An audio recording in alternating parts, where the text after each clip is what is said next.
Hey everyone, Psy here. I am casting this right before GSL. It is 1:47 on Tuesday morning or Monday night, however you want to consider it. So I've got 13 minutes before the GSL starts, but I want to bring you guys a clan war that Vile Gaming had against Intensity or something like that. I don't remember the name of the other team.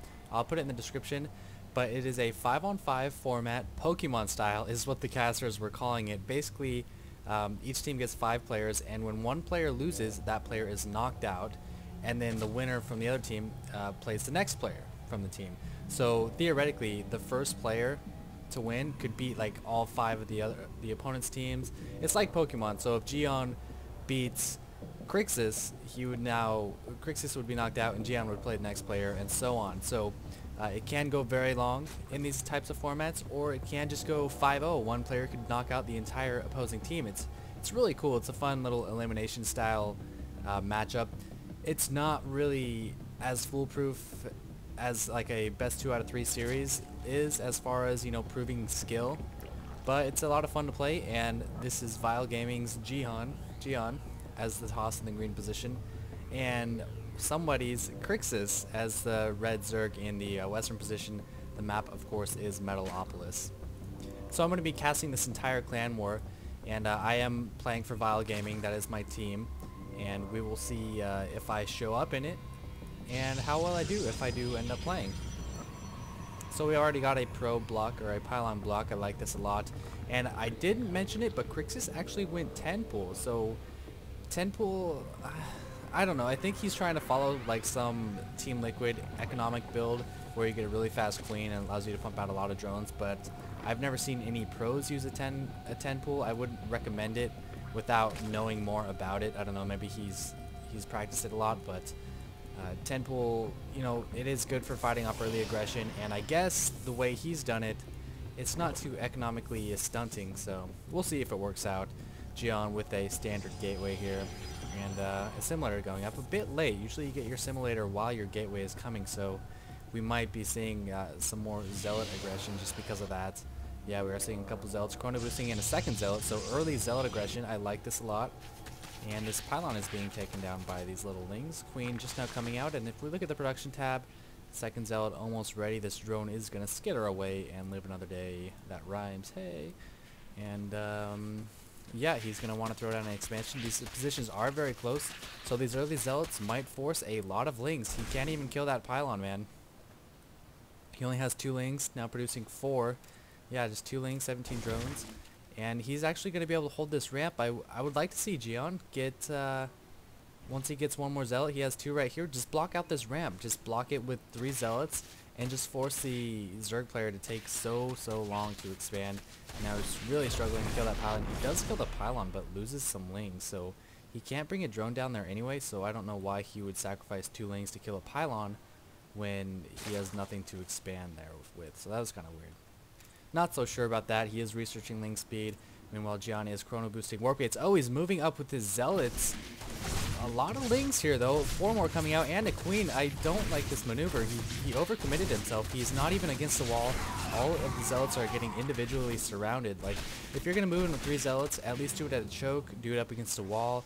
It really limits the surface area of those zealots, and so they can't get surrounded as easily. So a small mistake there by JiYan. He had a really good opener and killed a lot of Zerglings, forced a lot of Zerglings to come out. 16 to 22 harvester count, but then he just throws them all away, so a lesson to be learned there, I suppose. Oh, now he has to force himself to wall off with a pylon. Lots of Zerglings coming for a counterattack, and look at this, a lot of surface area here as well for these Zerglings to attack this gateway and the cybercore. Crixus should actually move his Lings into this little nook right here so he can get even more attacking the cybercore, kill it a lot faster than he is now. But JiYan doesn't have any ranged units. Oh, this is such a mistake. Oh my gosh, look at the harvester count too. If JiYan can hold this off, he shouldn't have any problem taking this game. But these Lings might actually work. He does have his Ling speed, a Roach Warren coming down as well, and he's forced to put down another cybercore. He should probably try to wall this off with some additional buildings as well. He's got 450 minerals, doesn't do so. Now getting surrounded by all these Lings, and if we look at the minimap, Crixus is continuing to rally Lings. Looks like JiYan will clean this up with some probe help though, and there we go. That's a nice wall off right there. Luckily, the Stalker does survive, but he needs to wall off this. The Cyber Core is almost dead. He needs to put something there. Put something there, JiYan! He didn't do it. Stalker going down. Another Stalker going to be surrounded very fast. Needs to chrono boost those warp gates. Really, really critical to chrono boost the warp gates when you're in this kind of pressure situation. 28 to 20. Still looking fine on the Harvesters. He needs to get this walled off. There we go. Bob Saget. Bob Saget. Bob Saget. So JiYan, a bit strenuous there. Overcommitted with the Zealots. Got hit by a counterattack from the Lings. But he's alive. He's doing okay. He has completed his wall off. And he's got a couple of range units this time to actually fend off these Lings. Spine Crawler from Crixus. That's kind of weird. I don't know about that. Another lag spike. Weird. My sound card has not arrived yet, if you guys were wondering. So there might be just a few minor issues with the microphone, with the levels, that sort of thing, that aren't resolved yet. But I'm working on it. I'm working on it, man. I'm working on it. Now seeing a gateway, so we're seeing 4-gate and a robotics facility. Normally you see a 3-gate with Robo or 4-gate. Not usually both. Maybe he feels like it has taken kind of a weird turn, so I don't blame him for that. Maybe he wants an Observer, Immortals, something like that. So this definitely is not a standard just like 4-gate game or anything like that. This has been a weird game, to be honest. He's got really unlucky with that lack of a ranged unit, really. But we are seeing a bit of a standstill now. Roach is coming out as well as Burrow. I like this. Maybe we'll see some Burrow micro from Crixus. 4 spines. Holy cow, man. 4 spine crawlers. Roach speed. Robo facility is complete. Let's see what JiYan chooses to reduce. Observer. Okay. Oh, and he has to kill his own pylon. Looks like he's going to be going for some aggression here. No roaches to be seen. Are we seeing any? No, just one roach. Is he going to attack or is he going to expand? From the looks of this probe, it looks like he's going to expand. Some Lings running out, and he needs to make up his mind soon. He needs to either attack or expand, because he's reaching a point where either an expansion will be way too late or an attack will be way too late. So yeah, I think he just doesn't know how to follow up everything that happened. The timings are thrown off for both players. The Zerg doesn't know when to expect an attack. He's got 4 spines up way too soon. The Toss doesn't know when to attack or if he's safe enough to expand. So this is actually really weird. Crixus being super safe, checking for any proxy pylons, any hidden expansions, something along those lines. And Crixus also just continued to pump out the roaches. Their speed is done. Very, very good against Protoss units, especially Protoss armies that are this zealot heavy with speed. Oh man, if JiYan doesn't get some sick-ass force fields, man, to block these roaches in, these roaches are going to just have a heyday with these zealots.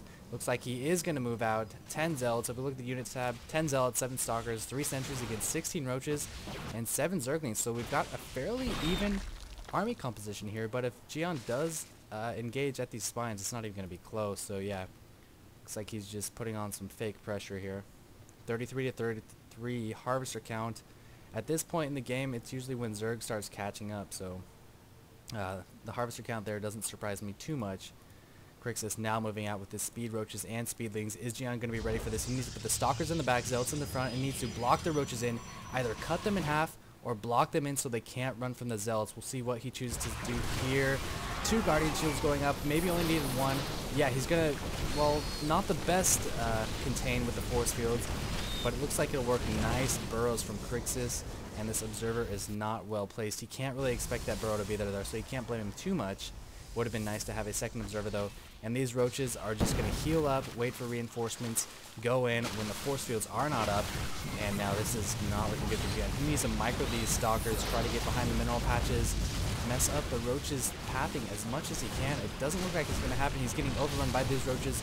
Roaches continuing to swarm in as well. Stalkers not that great against roaches in these kinds of numbers. He needed blink, he needed more stalkers or more sentries, something like that, or maybe even some faster immortals. Man, if this immortal came with that first little attack, the first initial roach wave, and if he had an observer up here, it would have been a completely different game. But Crixus does take this match, so they are up 1-0 over Vile Gaming. The next player in our lineup is going to be Ayakoic. So, oh, actually, It's 2-0. I missed the first game with Striker. Striker ended up losing to Crixus as well. So Crixus has knocked out 2 of our players. It's now 2-0. They are ahead. What is their name? Ah, shoot. Let me look up their name real fast. Whatever. Yeah, so they're up 2-0. Hope you guys enjoyed it. We're going to see Iacoic now against Crixus for game number 3.